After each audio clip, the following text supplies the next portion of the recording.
কুপ্রস্তাবে রাজি না হয় টাঙ্গাইলের মির্জাপুরে এক প্রবাসীর স্ত্রীকে বেধড় মারধর ও ধর্ষণের পর হত্যার শিকার হওয়ার লোমহর্ষক ঘটনা ঘটেছে।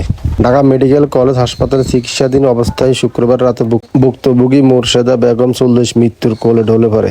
মৃত্যুর আগে হাসপাতালের বেডে শুয়ে স্বজনদের কাছে নিজের উপর হওয়া নির্মম নির্যাতনের বর্ণনা দিয়ে যান তিনি, যার ভিডিওটি বর্তমানে সামাজিক যোগাযোগ মাধ্যমে ভাইরাল হয়। পুলিশ ও স্থানীয় সূত্রে জানা যায়, মির্জাপুর উপজেলার তরফপুর ইউনিয়নের দরানীপাড়ায় গ্রামের সাইদুল ইসলাম এবং তোতা মিয়ার ছেলে আরিফ মিয়া দুজনে মালয়েশিয়া প্রবাসী।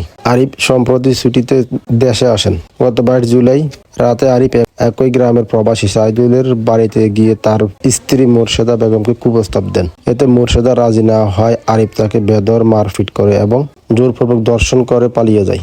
পরবর্তীতে গুরুতর রক্তাক্ত অবস্থায় তাকে উদ্ধার করে প্রথমে কুমুদিনী হাসপাতালে এবং পরে উন্নত চিকিৎসার জন্য ঢাকা মেডিকেল কলেজ হাসপাতালে ভর্তি করা হয়। এই নির্মম ঘটনার খবর পেয়ে স্বামী সাইদুল ইসলামও শুক্রবার জরুরি ছুটিতে দেশে ফিরে আসেন এবং অভিযুক্ত আরিফকে আসামি করে থানায় লিখিত অভিযোগ দায়ের করেন। ঘটনার পর থেকে অভিযুক্ত আরিফ মিয়া পলাতক রয়েছেন। পুলিশ জানায়, মরদেহ ময়নাতদন্তের জন্য পাঠানো হয়েছে এবং অভিযুক্তকে গ্রেপ্তারের সর্বোচ্চ চেষ্টা চলছে।